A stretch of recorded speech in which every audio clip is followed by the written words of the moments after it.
Well, a very good evening and thank you for joining us on India Business Hour. I'm Ashwin Kumar and here are the headlines that we're tracking at this hour. Sensex hits a record high after a last hour rally. Nifty is now just 120 points away from its peak. Stocks rally across the world after the minutes of the last US Federal Reserve meeting shows majority favors slowing the pace of monetary tightening.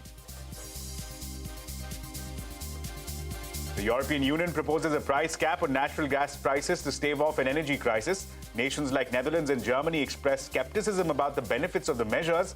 The EU maintains that the proposal is balanced and will help the bloc avoid excessively high prices.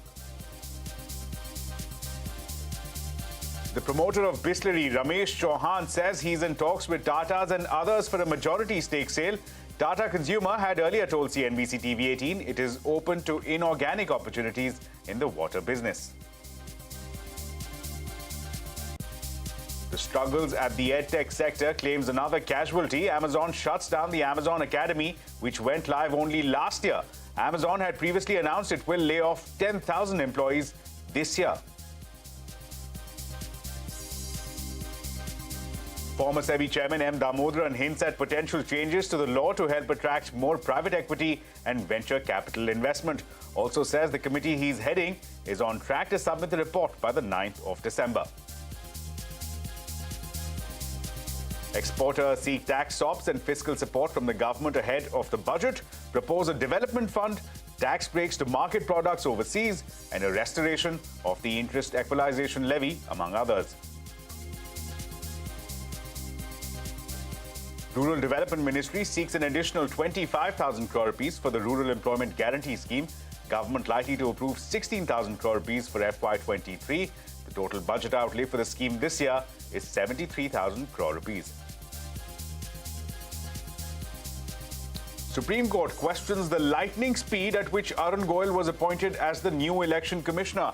Asks the government why the tearing hurry to clear the file within 24 hours. Attorney General defends the appointment, says it was done on the basis of a database maintained by the Department of Personnel and Training.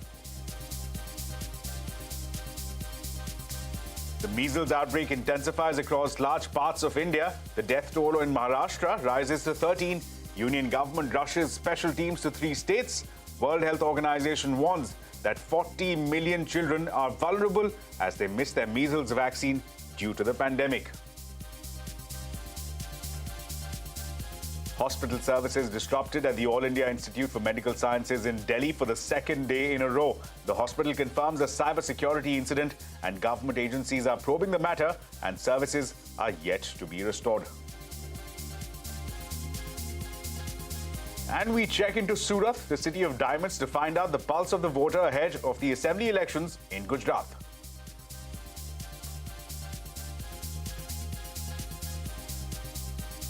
Well, let's start with what was a record-breaking day on the Lal Street. Sensex hit a record high in trading, gaining over 700 points, largely thanks to a late rally. Now, the Nifty gained over 200 points and is now just 120 points away from its peak.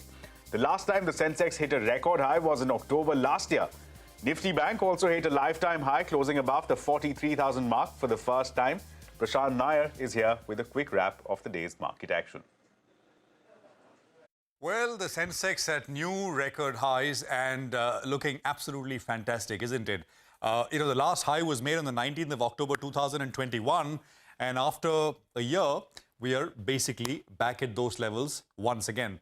So that is the Sensex for you. And by the way, if you look at most markets, most big global markets, if you can move on, India is right on top. I just quickly put this together. This is YTD returns, all in dollar terms. Of course, in rupee terms, the Indian market is in positive, but dollar terms, it is down 2.65%.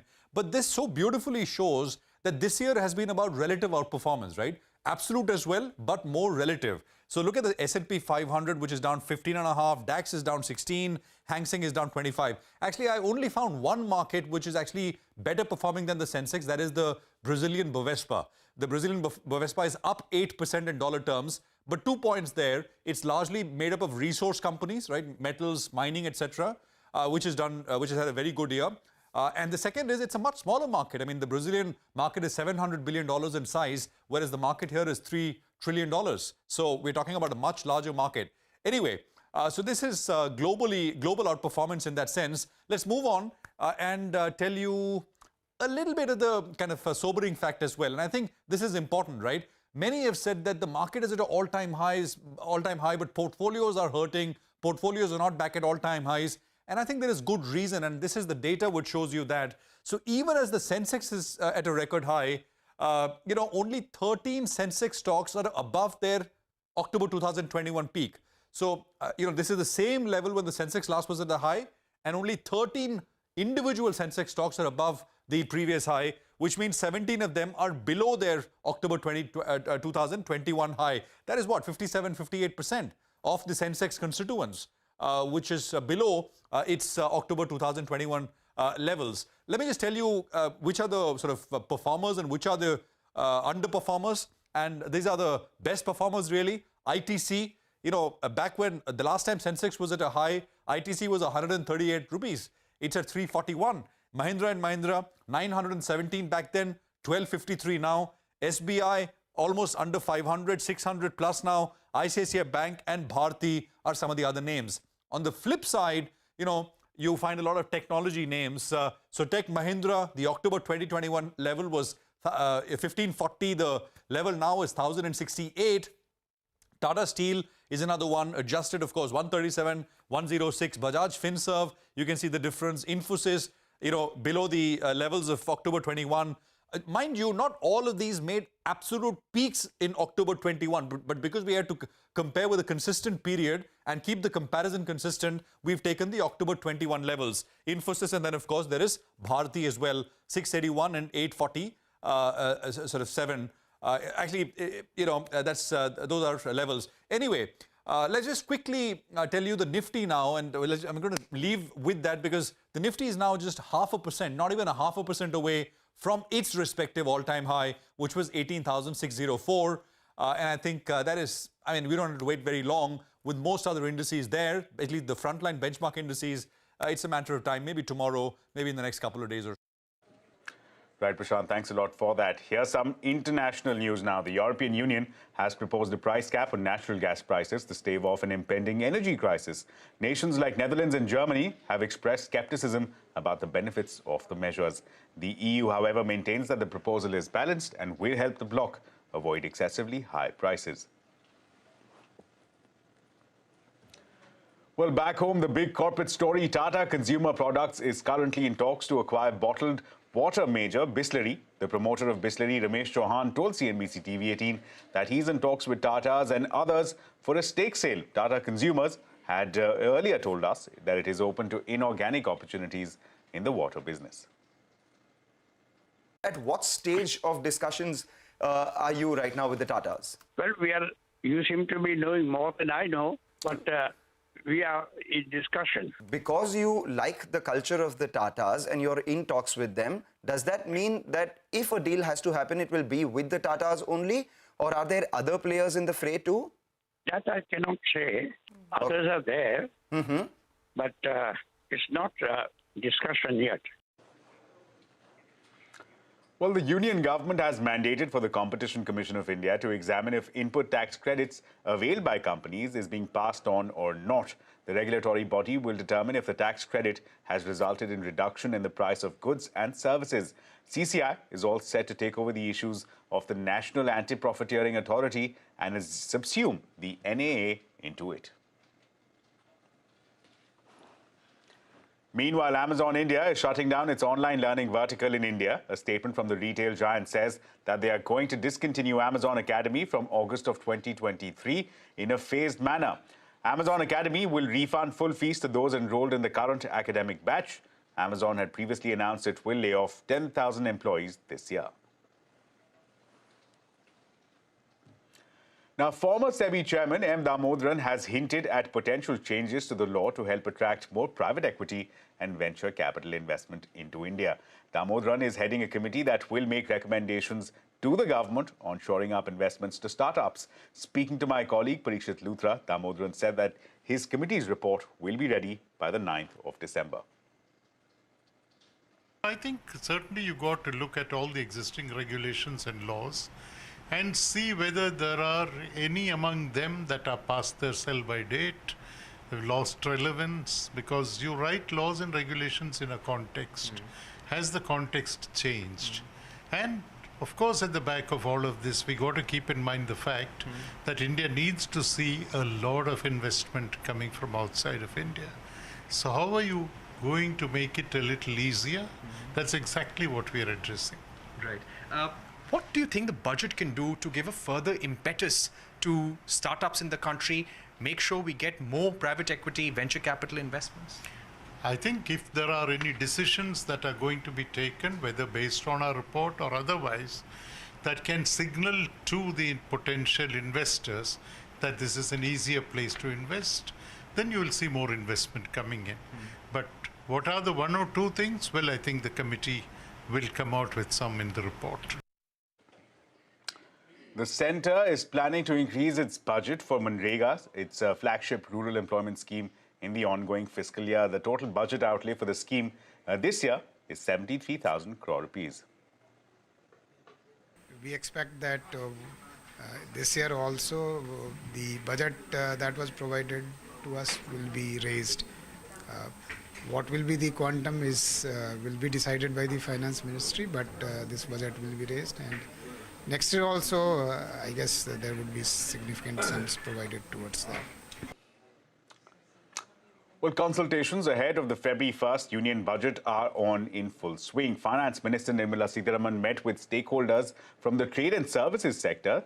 Ministers of State for Finance Pankaj Chaudhary and Bhagwat Karad, along with the top finance ministry bureaucrats, attended the meeting. Well, Federation of Indian Export Organisation has sent their list of recommendations to the Finance Ministry ahead of the budget. Abhimanyu Sharma now joins us. Abhimanyu, take us through the wish list of the industry ahead of the budget.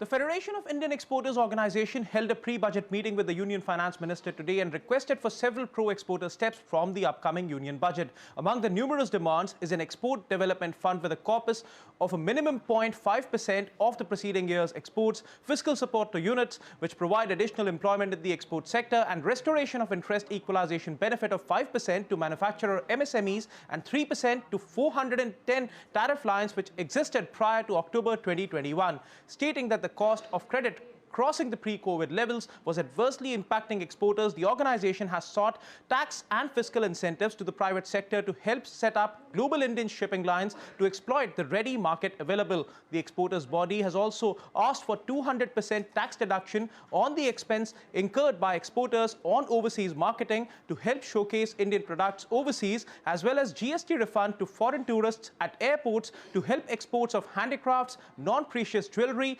textiles, khadi, leather and Ayush products. It remains to be seen till what extent the demands will be agreed upon by the Union Finance Ministry. Thanks, Abhimanyu, for that update. Now, we're halfway through the traditional festive season, and indications so far are that it is proving to be a good one for the Indian real estate space. Sales are up, as are prices in most markets. CNBC-TV18's Jusilia K and Ritu Singh report that despite new launches and unsold inventory, demand has been robust, and India is on track for a record year.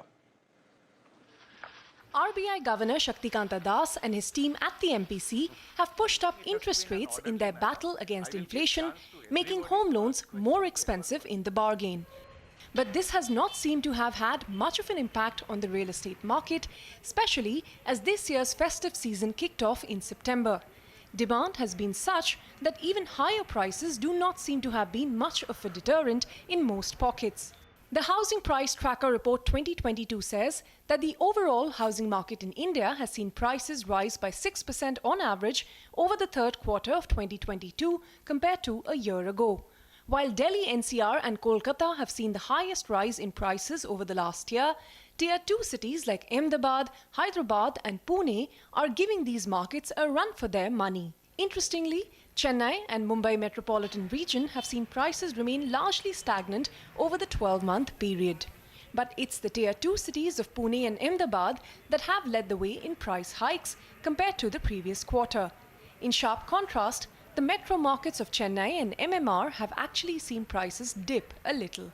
new launches have been picking up steam over the last few quarters in anticipation of a revival in the sector, and builders and developers say that demand has been robust enough to ensure these launches don't add significantly to the unsold inventory. Even here, the MMR and Delhi NCR have the highest proportion of unsold inventories, while inventories in Chennai, Kolkata and Bengaluru make up a relatively smaller portion of the pie. Home buying patterns, however, are more widely distributed. Almost every key market has a high share of unsold mid-category homes, with only Delhi NCR having a higher proportion of unsold inventory in the affordable housing segment. MMR and Hyderabad have the highest unsold inventory in the high-end segment, while MMR and Delhi NCR lead in unsold inventory in the luxury segment. The Housing Price Tracker report says that unsold inventory in MMR has risen for the 5th quarter in a row. The expectation of a good festive season with an uptick in demand and sales despite rising prices and costlier home loans is showing in real estate share prices. The real estate index has outperformed the Nifty in the last 1 month, with most real estate stocks, especially those with a pan-India presence, rising sharply. As things stand, real estate companies are optimistic that the sector is on track for a big bang festive season in 2022 and could close out the year with record sales. In Mumbai, Jasilia Karayam Parambil and Ritu Singh. Well, with that, it's time now for a short break. But on the other side, as we come closer to the assembly elections in Gujarat, we tell you how the diamond merchants of Surat are significant not just as a vote bank, but more. A special report when we come back.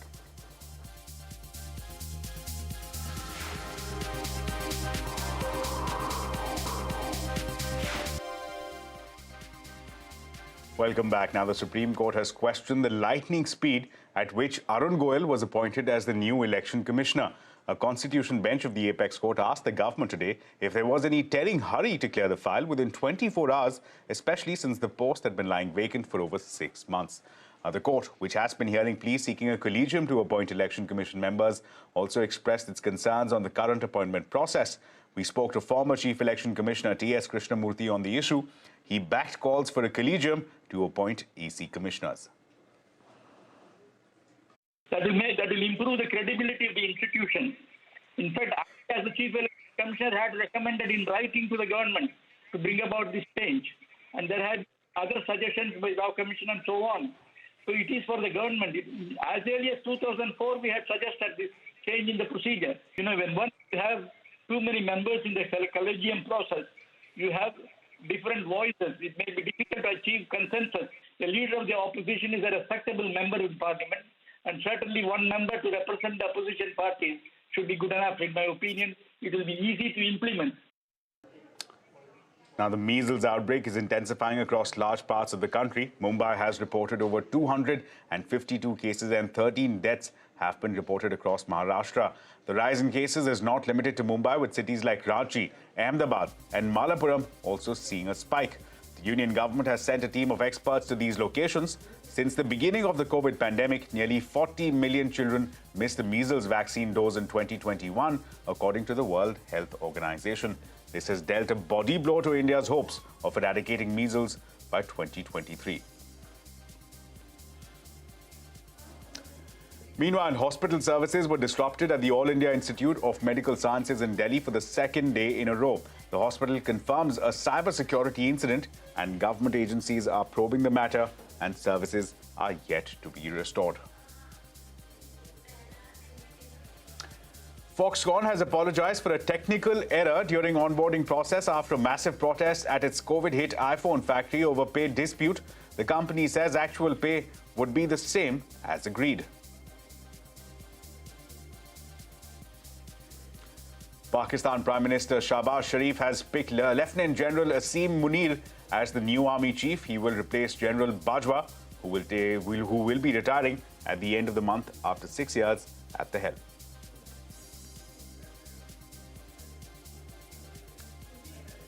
Well, Gujarat's city of Surat is famous for its diamonds, and the diamond merchants who call the city home have been important, politically speaking, not only because of the vote bank that they represent, but because they are a significant source of political funding. As a part of our ongoing series Election Exchange, CNBC-TV18 Santya Gora dropped into the city to get a sense of how the political winds are blowing.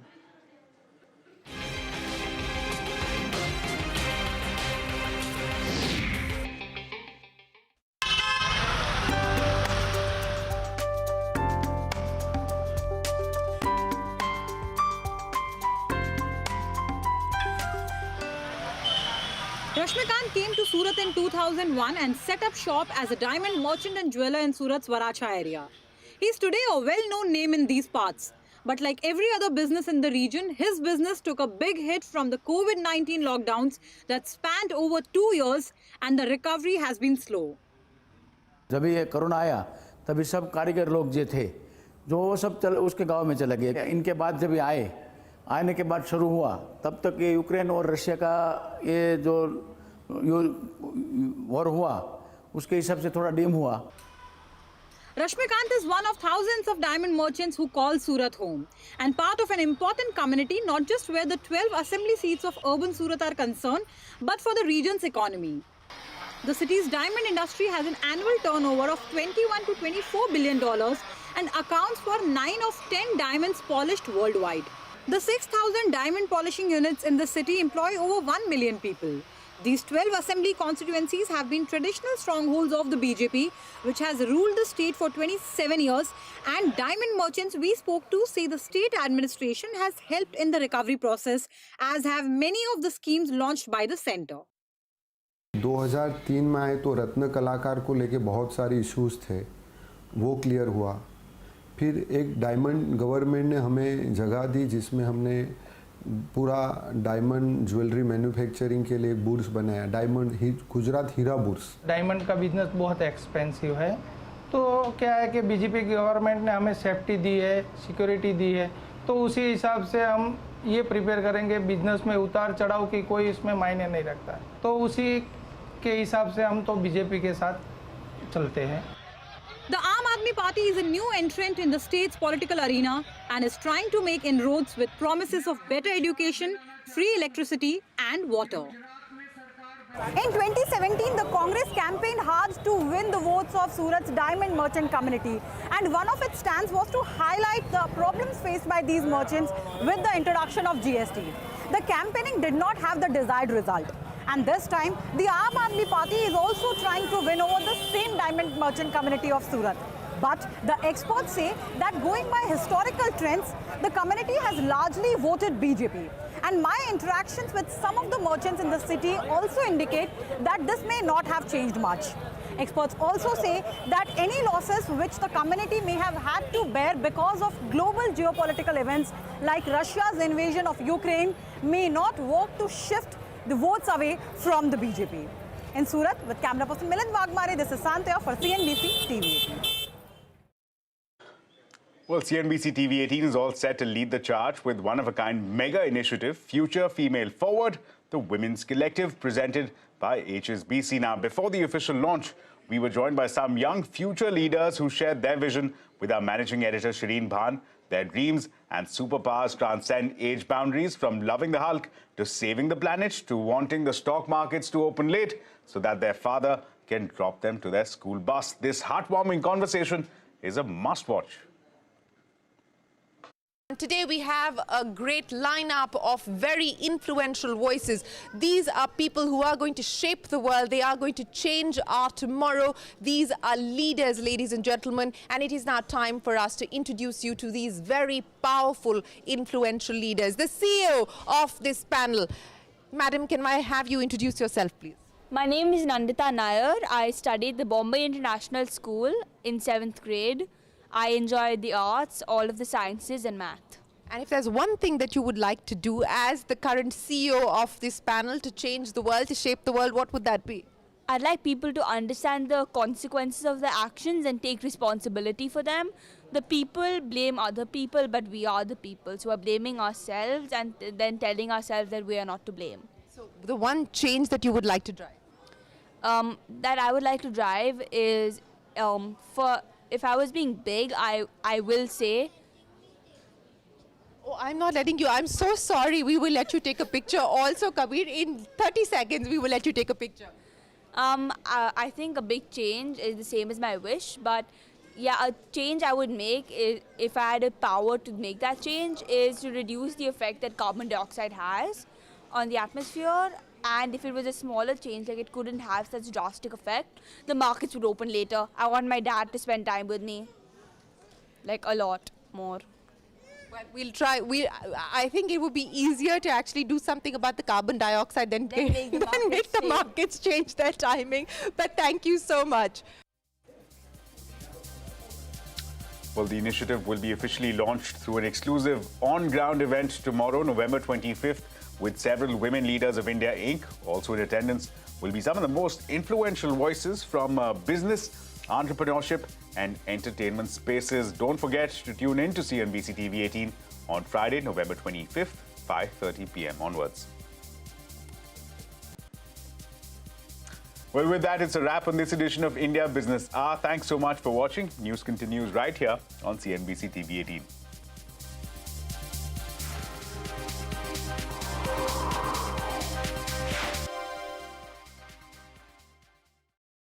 Go powered by